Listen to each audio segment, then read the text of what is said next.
Bom dia, boa tarde, boa noite. Está começando mais um episódio do nosso podcast Felizes que Ouvem a Palavra de Deus.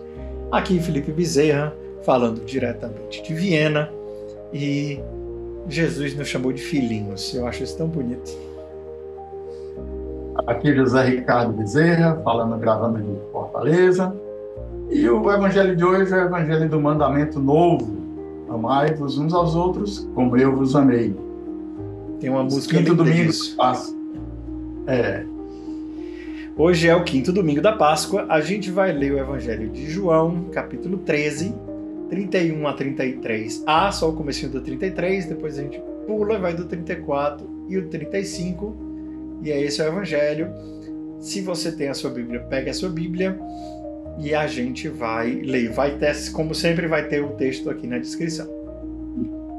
Roda a vinheta.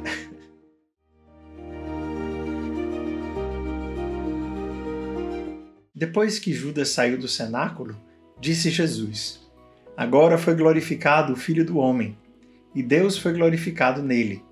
Se Deus foi glorificado nele, também Deus o glorificará em si mesmo, e o glorificará logo. Filhinhos, por pouco tempo estou ainda convosco. Eu vos dou um novo mandamento: amai-vos uns aos outros. Como eu vos amei, assim também vós deveis amar-vos uns aos outros. Nisto todos conhecerão que sois meus discípulos, se tiverdes amor uns aos outros. Palavra da salvação. Glória a vós, Senhor.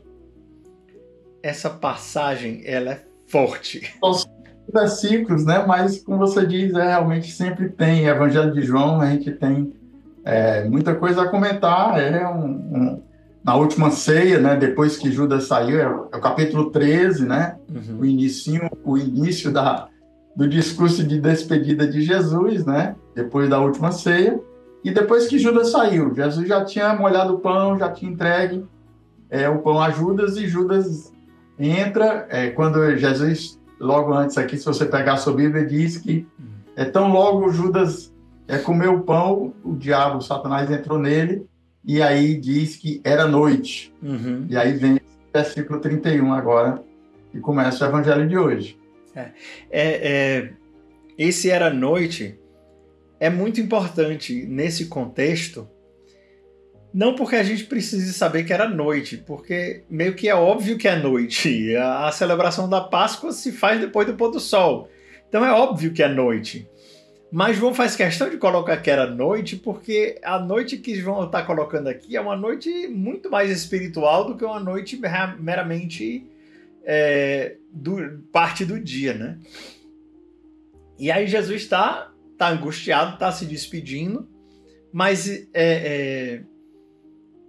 eu lembro de uma pessoa comentando uma vez esse evangelho e falava assim, a pessoa estava falando assim, se vocês...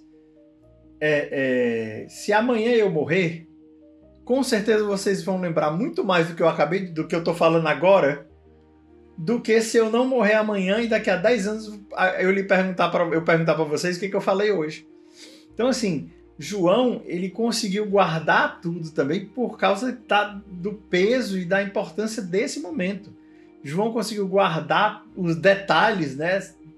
Sei lá quantos anos depois que ele escreveu isso, mas ele conseguiu guardar os detalhes do que aconteceu naquela noite, porque foi uma noite fundamental, né, para tudo, né, para a salvação, para ele pessoalmente, né, para tudo. Exatamente. Aqui no Evangelho de João, esses 5 capítulos, do 13 ao 17, que ocorrem só naquela noite, né, João gasta 5 capítulos, quer dizer, quase um quarto do seu Evangelho, para falar das coisas dessa despedida de Jesus. Então era algo muito importante que João deixou, né? O último dos evangelhos, e tem toda, né? Ele já tinha conhecimento da tradição sinótica dos 3 evangelhos, né? Sinóticos, Mateus, Marcos e Lucas, mas ele quis deixar esse discurso de despedida aqui registrado aí no seu evangelho, né? Dedica aí 5 capítulos. Para João não interessava mais contar a história, porque a história estava bem contada. Ele queria acrescentar, né? A gente sabe que tem registros já no final do 2º século que já existiam mais de 1000 cópias do Evangelho de Marcos, quer dizer.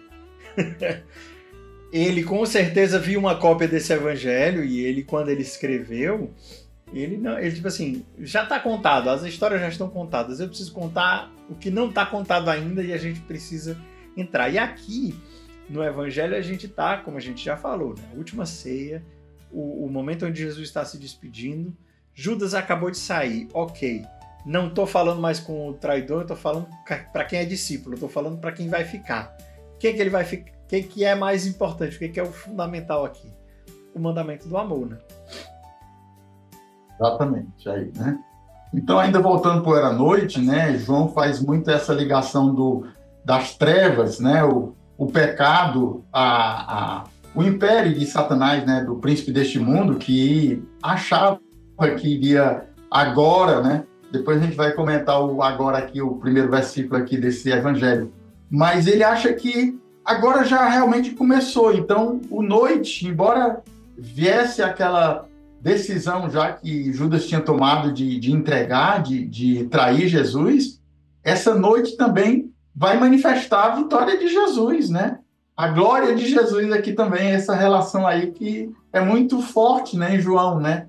A glória não é apenas a ressurreição final, mas desde já a cruz já é glória, que a gente vai comentar aqui, mas todo esse significado aí nesse início de evangelho, né?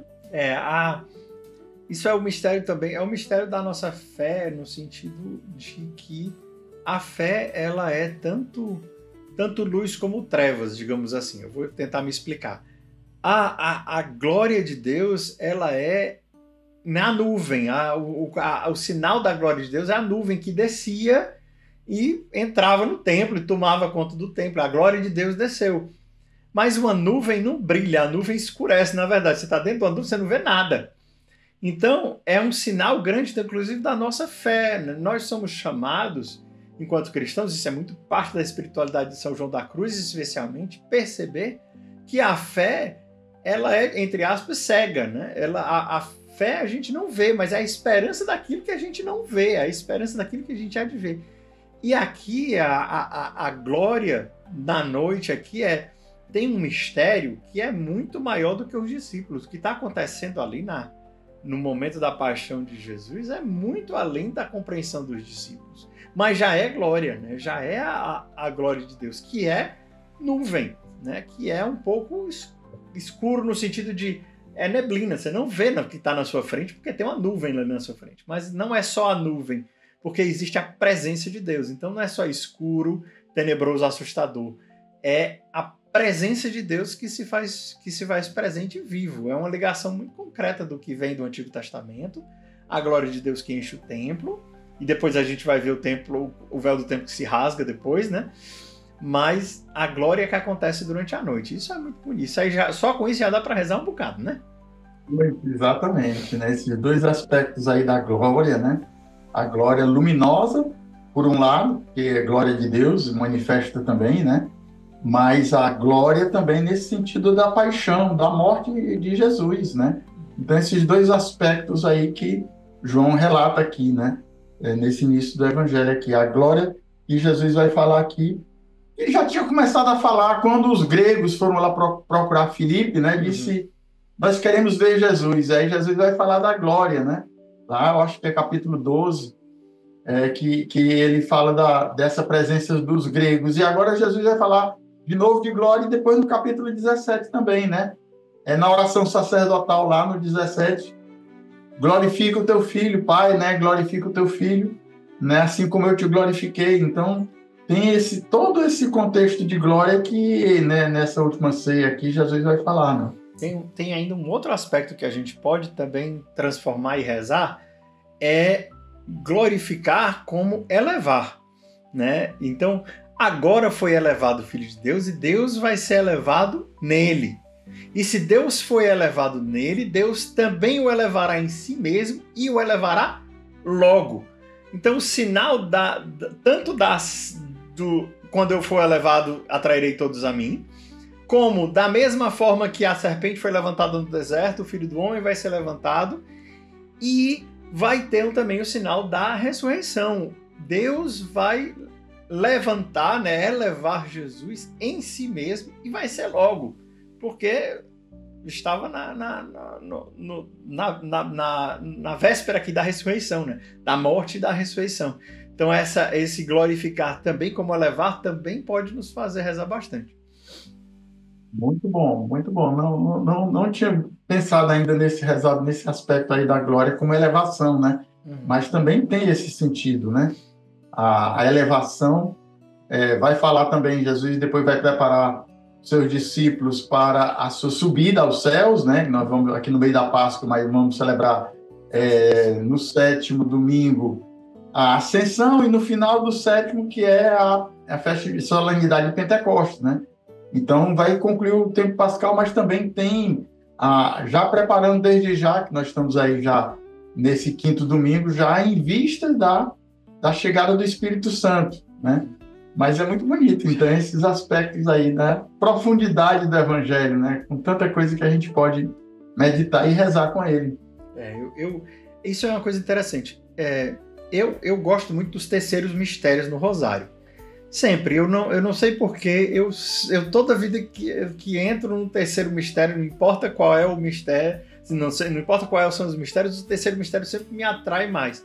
E o terceiro mistério é a vinda do Espírito Santo. E eu sempre me lembro, lembrando do segundo, né, que é a ascensão de Jesus, quando Jesus fala, se eu não for, o Espírito não virá. Então convém a vós que eu vá. Mas isso aqui é um assunto para mais lá na frente. Só. Claro. Ainda a gente vai meditar esse Pentecostes aí e a vida do Espírito Santo aqui nessas próximas semanas, né? Acho que já teve um dia nessa semana que a gente começou a meditar. Eu acho que é no capítulo 14. Eu acho que é nessa semana agora que vem. A gente já começa a falar do Espírito Santo, né? E depois na capítulo 15, depois o 16, que a gente vai meditar nessas 3 semanas que vem ainda. Sim, esses dias também. Então? Eu não sei se foi sexta. Não sei se foi sexta ou foi quinta dessa semana que foi Tomé dizendo, onde é que vai, Senhor? Eu sou o caminho, né? Mas a gente não sabe onde é que você está indo. Eu digo, eu estou indo para o Pai. Exatamente. Ninguém vai ao Pai senão por mim, né? Jesus já começando a preparar os discípulos aí para a sua partida, né? E eles estavam tristes, aí Jesus vai dizer aí que aonde eu for, vós não podeis ir, seguireis depois, né? Mas para onde vai, Senhor? O Tomé não sabia, nem sabia que ele era caminho, verdade e vida, mas o Tomé vai ter a experiência dele na 8ª da Páscoa. Aí ele vai entender como é o caminho de Jesus, quem é essa verdade plena, vai professar, né? E depois vai dizer e receber esta vida que é Jesus, né? Pronto, vamos seguir. Então, agora foi glorificado o Filho do Homem, né? Começa aí dizendo agora, esse agora de Jesus aí, ele já é uma realização já com a partida de Judas, né? Mas, ao mesmo tempo, também ele será glorificado, que será no final aqui. É o segundo versículo aí, o 32, né? Então, Jesus já considera vencido, tende confiança, eu venci o mundo, né? João 16, Jesus já venceu, já é vencedor, mas começa agora, mas depois ele vai ser glorificado, né? Então, vai ser elevado, né? Quando eu for elevado, atrairei todos a mim. Então, essas duas realidades aí da glória de Jesus, que já começou, mas ainda não plenamente, né? Então, já, mas não ainda da igreja. É o lá da frente da primeira carta de João também, né? Vamos seguir? Ou tem mais ainda? Então, porque só esse versículo tem muita coisa. Né? Agora foi glorificado o Filho do Homem e Deus foi glorificado nele, né? A unidade de Jesus com o Pai, né? Jesus já tem falado aqui do Pai, né? Quando ele começa a dizer aqui que o Pai, se Deus foi glorificado nele também, Deus glorificará em si mesmo. Essa unidade de Jesus, que é Deus também, né? E apresenta Jesus, essa glória de Jesus na sua cruz, né? Deus foi glorificado em Jesus.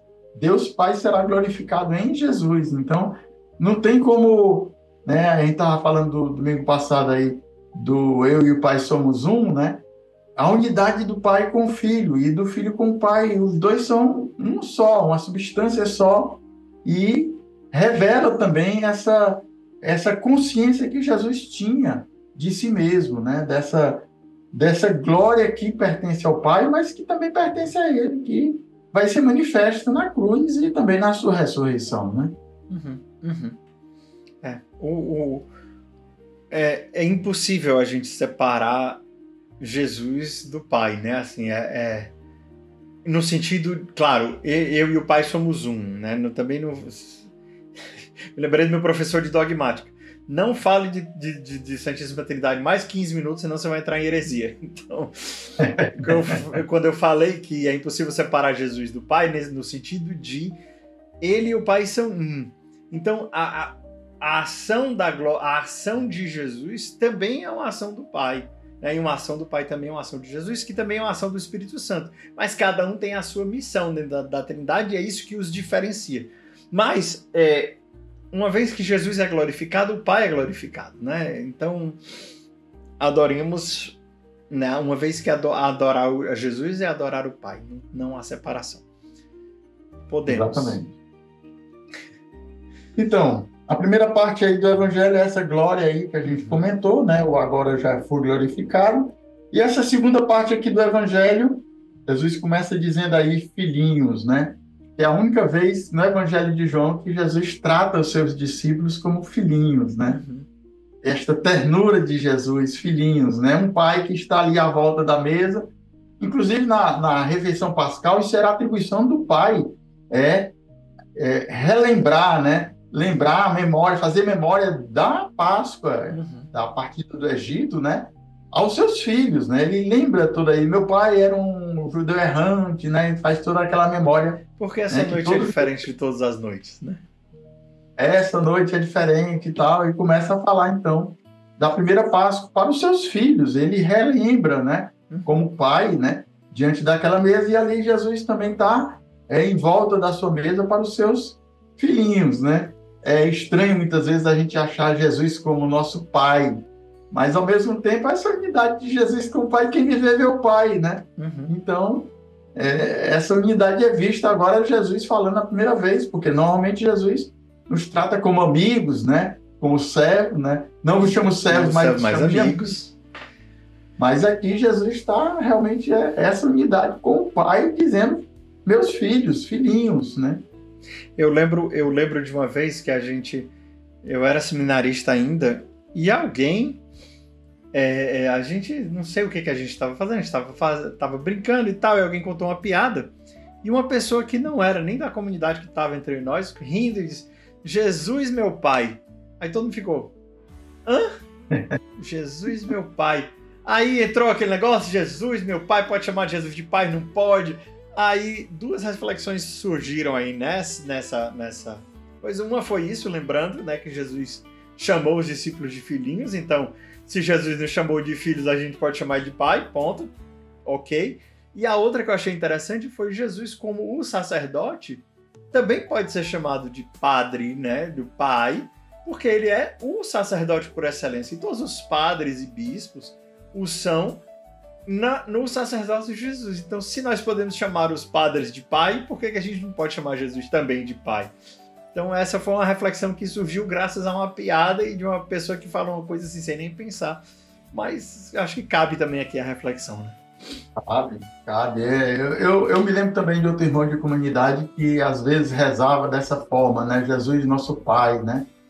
Parecia um pouco estranho, né? Porque normalmente a gente se dirige ao Pai, Deus Pai Todo-Poderoso, e Jesus Senhor, Jesus, né, o nosso Deus, mas não a distinção nas pessoas, né? Nos faz sempre colocar a missão do Pai e depois a missão do Filho. Filho em relação ao Pai, e Pai existe por causa do Filho, filho que é o seu Filho único e tudo mais, né?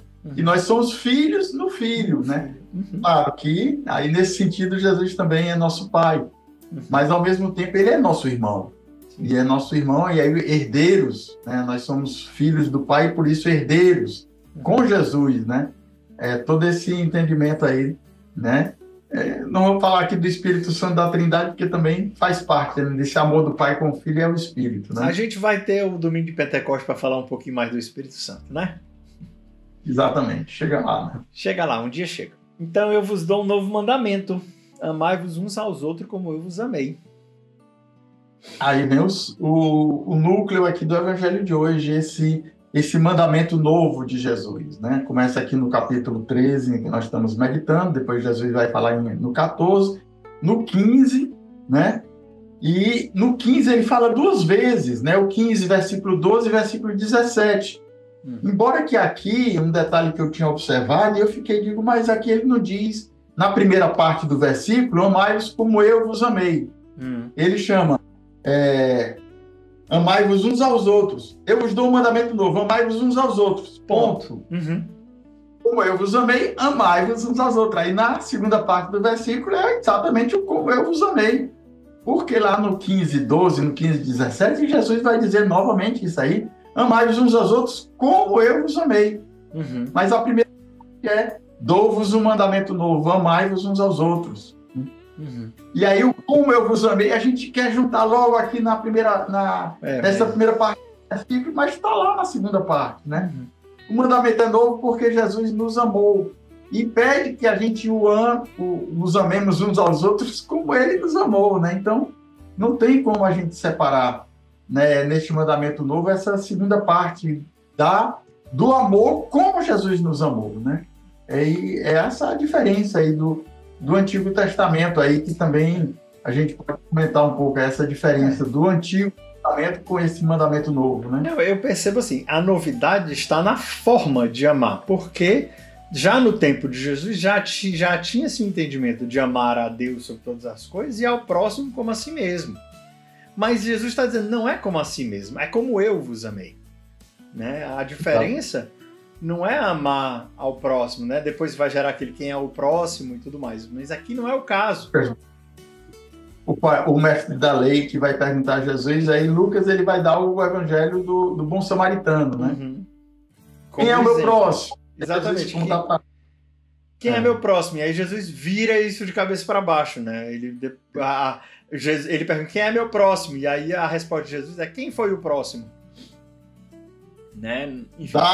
Dá para ele a responsabilidade de responder. Aquele que usou de misericórdia, né? Ele nem diz, não foi o samaritano, que ele tinha assim uma certa prevenção, né? Com os samaritanos, ele diz, não, aquele que usou de misericórdia. E a resposta de Jesus, vai e faz tu também o mesmo, né? E aí Jesus aqui, ele levanta o nível ainda mais, né? A barra sobe mais ainda, porque não é só amar como a si mesmo, não é nem amar como o samaritano, é amar como ele amou, até o fim, dando a vida, né? E aí entra a condição de conhecer quem é cristão de verdade. Conhecerão que vocês são meus discípulos se tiverdes amor. Então, se você não tiver amor, você pode morrer de dizer, mas você não vai ser reconhecido como discípulo. Aí pode surgir em nós aí essa grande responsabilidade. Jesus está dando aqui, esse é um desafio, né? Ele levou muito aí o sarrafo, né? Para a gente chegar lá, mas depois a gente vai comentar, eu tinha um aspecto aí, mas essa responsabilidade pode se tornar um peso muito grande. Como é que eu vou amar como Jesus nos amou, dando a sua vida na cruz? Eu não tenho essa condição. Então, é uma responsabilidade, um desafio enorme. E como é que a gente vai conseguir isso? É isso. Aí tem a questão, né? Só o Espírito Santo, né? Só a graça de Deus, né? Só com o amor de Jesus que podemos amar uns aos outros como ele nos amou. Então, é graça e a gente não tem mérito, nem tem condição de fazer por nós mesmos, se não for no Espírito, se não for pela graça de Deus, né? Essa condição. É a graça e a natureza agindo juntos. Existe a disposição do meu coração, o desejo de amar como Jesus ama, mas eu sei que eu, por mim mesmo, sozinho, não consigo. E a graça vem em meu auxílio e a gente age, né? É por isso que não se exige virtude heróica de ninguém. A virtude heróica, ou ela vem com a graça de Deus em unidade com a decisão da pessoa, ou ela não vem. Eu não posso dizer para ninguém, vai lá, morre por Jesus. Não temos essa condição. só uma graça mesmo. E os mártires tiveram, né? E também no nosso dia a dia a gente pode pedir esta graça, né? Do martírio branco, do martírio das pequenas renúncias de cada dia, dos sacrifícios, né? Do sofrimento, do nosso dever de Estado, né? Nós que somos casados, que também enfrentamos também essas dificuldades. E a gente diz, não, é porque Santa Teresinha, a Santa Teresa de Jesus, que queria ser mártir, né? Eu vou dar minha vida. E aí nós que não temos, pelo menos aqui no Brasil e aí na Áustria, não tem essa perseguição explícita de cristãos, né? Tem uma perseguição, mas não a risco de vida, né? Se levar em consideração as categorias da ajuda à igreja que sofre, ele vai haver, existe 3 níveis. O primeiro está me escapando agora, o segundo é a discriminação e o terceiro é a perseguição, né? A discriminação é quando há uma certa rejeição dos cristãos e que o governo não faz nada. A perseguição é quando ativamente os cristãos vão atrás. E proíbe, né? Como na Coreia do Norte, na China, né? Exatamente. São 2 casos em que ser cristão é risco de vida, né? Exatamente. Não só, né? Vários países muçulmanos também. Inclusive, também é pena de morte se você evangelizar num país como a Arábia Saudita, por exemplo. Mas a questão é que no Brasil e no Ocidente ainda não está lá. Mas o Papa Francisco deu um nome novo, interessante, chamado uma perseguição educada. Que é, no fundo, você deixar de lado os valores cristãos e dizer, tá, fala aqui com minha mão, no sentido de eu não quero ouvir o que você tem para dizer e você não tem nada para trazer para a sociedade, fica aqui de lado, né? E aí, todas as vezes que os cristãos querem colocar a sua posição, não, você não tem o direito de falar, né? Aí, não vou entrar nesse mérito aí, mas como ele chamou, né? Uma perseguição educada. Exatamente. Mas o caso eu tava conversando esses dias agora com o Guilherme, que é da Comunidade de Vida, que era do missionário e tal, eu acho que ele ainda é do missionário, não sei. E ele estava comentando sobre a missão nova na Coreia do Sul, né? E ele morto de feliz, porque vai ter uma missão na Coreia do Sul, e ele falando que ele teria vontade de ir também para a Coreia do Sul, de ser enviado para o outro lado do mundo e tal. Só que aí ele comentou isso, ele chegou em casa, tava a esposa e a filha dele rezando assim diante da cruz, e a menininha nem fala direito, mas já estava falando com Jesus na cruz, né, no altar. E aí ele parou e disse, tá aqui, essa aqui é a minha Coreia do Sul, tá aqui a minha família, esses aqui que eu tenho que evangelizar. E é isso, assim, às vezes a gente quer a Coreia do Sul, mas tá aqui, né, a sua família, a sua casa. Tem, tá ali, né? Uhum. Essa disposição de ser aonde o Senhor nos coloca, né, no nosso dia a dia, né? A gente não ficar esperando aí atingir um nível para ser cristão e para viver o evangelho, né? O nível é muito alto, como Jesus coloca aqui, né? Se amardes, conhecerão que vós sois meus discípulos, né? Esse amor que é além do amor ao próximo, é amor entre os irmãos, essa manifestação do amor de Jesus é que nos faz reconhecidos como cristãos, né? E aí a gente vê na igreja tanta gente que faz tudo menos amar, né? Tanta gente que passa o tempo criticando uns aos outros, passa o tempo falando mal uns dos outros. Tem tanta gente que passa o tempo separando uns dos outros, né? E aí, como disse o Papa Francisco também, sendo os fiscais da fé, os porteiros, sem deixar as pessoas entrarem. Meu irmão, né? Quantas pessoas que perdem tempo falando mal de outros cristãos, de outros católicos, ou mesmo do Papa, o que é mais absurdo ainda. E esse Papa Leão vai botar a gente para estudar, que eu tô vendo. Não, é fantástico. Cada tempo na igreja, meu Deus, né? Pelo menos vai iniciar agora no domingo, oficialmente, a inauguração do seu pontificado. Depois ele vai tomar posse, né? Uhum. Da igreja de São João de Latrão, que é a Basílica de Roma, né? Que é a Catedral de Roma. São Paulo Fora dos Muros e Santa Maria Maior. Ele começa no domingo a missa, que nós estamos aqui gravando com antecedência, mas no domingo é a posse. Antigamente era coroação, né? Era Como chamada você já coroação, falou, o Sexto já aboliu essa tiara de coroação, mas ele toma o anel de pescador e o pálio, né? O pálio papal, que é o cordeiro, a pele do cordeiro, de ovelhas, né? Que ele é pastor também das ovelhas, né? Mas eu acho, Então, acho que a missa ainda chama, mesmo não tendo o rito da coroação, ainda se chama missa de coroação, se não me engano, viu? Pois é. Vamos prestar Mas, atenção. assim, não vai ter mais a tiara que antigamente colocava na cabeça, que simbolizava exatamente esse ritual de coroação. Mas tem todos os outros significados dentro do rito, né? A colocação do anel, porque ele até agora usava, né? Eu acho que já deixou quando ele foi eleito, né? O seu anel episcopal. Agora ele vai começar o anel petrino, né? O anel do sucessor de Pedro, né? Ele vai ter um anel próprio, porque o anel de Francisco, ele é destruído, né? Quando ele decreta aí a morte, o Carmelengo lá vê, decretou realmente ele está morto, aí ele tira o anel e destrói, né? Tem uma maquininha lá, lá no filme com Cláudio apareceu. Eu não assisti ainda, não. Já tenho estresse demais na minha vida para assistir ainda esse filme de terror, não dá não. Valeu a pena, assim, você assistiu, valeu, porque estava nessa época agora. Todo mundo falando. Mas não acrescentou muito, porque tem muita fantasia, né? Os direitos do diretor aí de fantasiar um pouco aí o que ele imagina que seja um conclave, aquelas disputas entre os cardeais e tal. Você vê que ninguém acertou essa história de que não vai ser, não sei o quê, vai ser briga. Teve nada, né? Pacífico. Eu vi a entrevista do cardeal Dolan, de Nova York, falando com os apresentadores de um jornal lá nos Estados Unidos, lá em Nova York. Eles conheciam bem eles, né?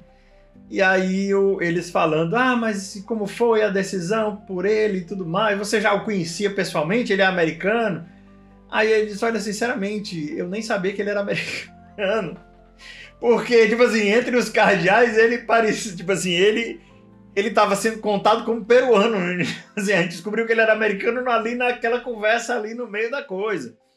E aí, assim, foi uma escolha fácil, tipo assim, e foi uma escolha fácil, você dá pra ver ele, né, ser cardeal como é, né, você dá pra ver que foi rápido, né, a escolha dele foi uma coisa muito evidente e tudo mais. E aí a repórter falou, e aqui entre nós, em quem você votou? Aí ele diz assim, aqui entre nós, não é da sua conta. Tipo, não vou revelar meu voto, isso aí é segredo. Não vou. Eu jurei ser. Não vou, não. Mas que ele teve mais de 89, os 100 votos, aí algum outro cardeal já tinha dito, né? Que foi uma eleição, assim, muito tranquila, né? Os outros que inspirados, eu acho que foi a 4ª votação, né? Foi. Em 4 votações escolher um Papa Ave Maria, é uma unanimidade, né? Praticamente, né? Imagino que foi. O próprio Francisco também falou disso quando ele falou de si. Ele disse, quando chegou nos 2/3, todo mundo aplaudiu e o cardeal Hummes falou comigo, e aí depois eles continuaram contando, quer dizer, chegaram nos 2/3 antes de terminar de contar, quer dizer, ele também, Francisco, com certeza deve ter recebido mais de 2/3. Mas, exatamente. Enfim, não cabe a nós aqui. Eu acho que teve um cardeal que falou que quando o prevô, né, ele começou a sentir que ia ser ele estava com as mãos na cabeça, e aí depois que chegou nos 2/3, aí ele olhou de novo e aí ele estava sereno, tranquilo, porque a graça tinha dado a ele, né, saber que ele tinha sido escolhido para ser o sucessor de Pedro. Então aí é graça, né? Aí, exatamente, uma vez que você aceita a sua missão, mesmo que seja uma cruz, como ele mesmo chamou, né? Ele disse para os cardeais, vocês me deram a cruz, mas vocês vão me ajudar a carregar. Exatamente. E é muito maravilhoso. Ele, em 2 discursos, ele já citou 5 padres da igreja. Vai ser difícil acompanhar ele, viu? Vai botar a gente para estudar, viu? Exatamente, né? Então foi um parênteses aqui, mas como amanhã domingo que a gente está gravando aqui com antecedência, né? O domingo da posse do novo, a coroação, né? Como você acha que ainda tem o título, né? Mas, ao mesmo tempo, o domingo passado que foi o Domingo do Bom Pastor, e também sempre a nossa responsabilidade de rezar pela igreja, né? Uhum. E aqui também, eu acho que desse evangelho também a gente pode pensar nesse amor que nós devemos ter entre nós cristãos, especialmente entre nós católicos, né? Especialmente também a junção das igrejas, a Igreja Oriental também que vai se fazer presente, né? Nessa missa inaugural, né? Não, e lindíssimo. Então, Olha, rezemos. vale a pena ler o discurso do Papa para as igrejas orientais. Foi algo lindo. Eu assisti ao vivo, né? Porque agora, assim, eu tô no meu computador, eu tenho 2 monitores. Um fica no Vaticano e outro fica no trabalho. Eu tô aqui e foi muito lindo. Ele falou da perseguição dos cristãos, da importância do rito latino, de preservar os ritos orientais. Ele citou os padres da igreja.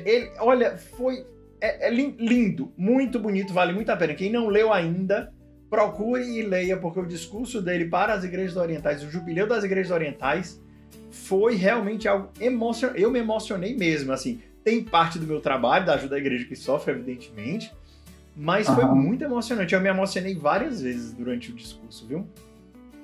E ele manteve aquela visita, né, a peregrinação para Nicéia, que está previsto, né, que o Papa Francisco já tinha se programado para o encontro, porque esse ano foi em...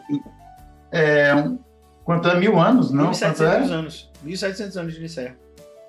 De Nicéia, né? Então, vai se encontrar com a Igreja Oriental lá, depois dessa missa lá com as igrejas orientais. E um outro ponto também que eu já li aqui. O Evangelho do domingo agora, que ele vai tomar posse, vai ser lido em grego e em latim. Exatamente nesse sentido da Igreja Oriental e na Igreja Latina, né?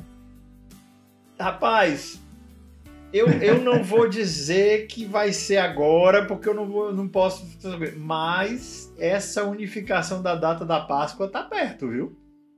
Tá perto. Esse ano celebrou por coincidência, né? Foi. Mas o mesmo dia da Páscoa para a Igreja Oriental, né? Para os ortodoxos, também foi o mesmo dia aqui para nós da Igreja Ocidental, né? Que usam o calendário juliano e a gente usa o calendário gregoriano, mas o Francisco já tinha dito que estava disposto a mudar se for para mudar. Se for para mudar o rito do latino, se for mudar o nosso rito, a gente muda. Desde que a gente vamos unir isso, já ele estava aberto. A unidade dos cristãos vale mais. Exatamente, a unidade dos cristãos vale mais. E isso é o tipo da coisa que exatamente, Nicéia. Foi uma decisão, entendeu? Então, essa decisão pode ser feita. E vai... Ave Maria, isso aí é uma coisa que enche o meu coração de alegria e de esperança pensar que todos os cristãos vão estar celebrando a Páscoa no mesmo dia. Que coisa linda, gente. Pelo amor de Deus. Deus seja louvado, né? Isso aí, os novos tempos para a igreja que já se anunciam, né? Sim. Chegamos aí quanto tempo de gravação? Acho que já temos aí mais 38 minutos de gravação já. Pois é, eu estava vendo aqui, né? Tava esperando, hoje eu estava achando que ia ser menos, mas aí o Evangelho de João não deixa. 5 versículos, menos de 5, né? Porque o 33 aí é só a primeira parte, mas muita coisa para a gente comentar. Claro que a gente fez esse parênteses aí do Papa Leão XIV, né? Mas também vale a pena. Sim. Mas então, se você não tiver mais algum comentário aí sobre esse mandamento do amor, a gente pode passar para a oração, né? Vamos rezar. Hoje eu rezo, né? Pode rezar? Vamos lá. Em nome do Pai, do Filho e do Espírito Santo. Senhor, nós, antes de tudo, queremos te agradecer pela tua paternidade. Te agradecer, Senhor, porque hoje nós podemos ouvir a tua voz nos chamando de filhinhos. Te agradecemos, Senhor, porque tantas vezes tu quiseste, como tu mesmo disseste, nos reunir sob as tuas asas como a galinha faz com seus pintinhos. Dá-nos, Senhor, essa graça de sentirmos-nos amados e abraçados por Ti. Que os Teus braços abertos na cruz possam ser esse sinal do Teu amor para conosco. Te pedimos, Jesus, que ao olhar para Ti elevado na cruz, que não nos cause repulsa, mas nos atraia. E que nós possamos, Jesus, também atrair todos a Ti. Que nós possamos, Senhor, ser esses instrumentos de atração. Que nós possamos, Senhor, sermos porteiros, que abramos as portas de todos, para acolhermos todos dentro da igreja, porque a igreja é lugar de todos. Te pedimos, Jesus, a graça da conversão nossa e do mundo inteiro, para que, reconhecendo a tua salvação, reconhecendo a tua glória, possamos também abraçarmos o teu perdão e a tua misericórdia. Especialmente nesse domingo, nós queremos te pedir pelo nosso Papa Leão XIV, pela sua vida, pela sua missão, que o Senhor o abençoe sempre, a partir de hoje, sempre, todos os dias, para que ele seja um Papa segundo o teu coração. Dá-lhe, Senhor, a graça de ser fiel ao chamado que tu mesmo o fizeste desde a infância. Te pedimos a Maria também, como mãe de todos os sacerdotes, que tome nas tuas mãos e nos teus braços nosso Santo Padre e todos aqueles que deram sim a Deus. Ave Maria, cheia de graça, o Senhor é convosco. Bendita sois vós entre as mulheres, e bendito é o fruto do vosso ventre, Jesus. Santa Maria, Mãe de Deus, rogai por nós, pecadores, agora e na hora de nossa morte. Amém. Amém. Rainha da Paz, Dai-nos a em nome paz. do Pai, do Filho e do Espírito Santo. Amém. Agora é a hora do like. Isso. Deixa o seu like. E não esqueça de compartilhar, exatamente. Recomende. Eu acho que às vezes as pessoas, né, enviam assim e não dizem, né, que ele mesmo está assistindo e encaminhando porque gostou, né, mas recomende também para os seus amigos, para o seu grupo de oração, a sua célula, assim, aos irmãos da comunidade que já nos acompanham, né? Eu sei que alguns são bem fiéis, né? Agradeço aí todos os que nos acompanham, fazem um pequeno comentário cada dia, né?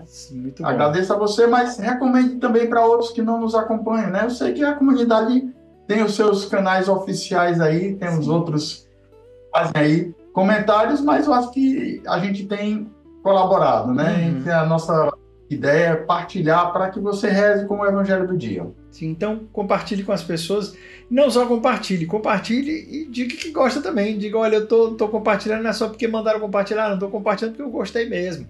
Né? Fale, porque isso até ajuda as pessoas a assistirem. E se você gostou de algum trecho específico, comenta esse trecho também. Coloca aqui pra gente o que você mais gostou, o que você acha que a gente pode fazer a mais, eu não sei. No começo eu lia muito o original no grego, hoje a gente parou de fazer isso, mas você quer que eu volte para lá? Você quer que eu fale mais? De repente a gente pode voltar a fazer isso. Mas é isso, gente. Eu também não quero me alongar demais, esse podcast já foi longo, mas é isso. Deus abençoe. Até a semana que vem no podcast juntos, né? E até amanhã nas nossas redes, né? No Instagram, no YouTube e no Telegram. Deus abençoe.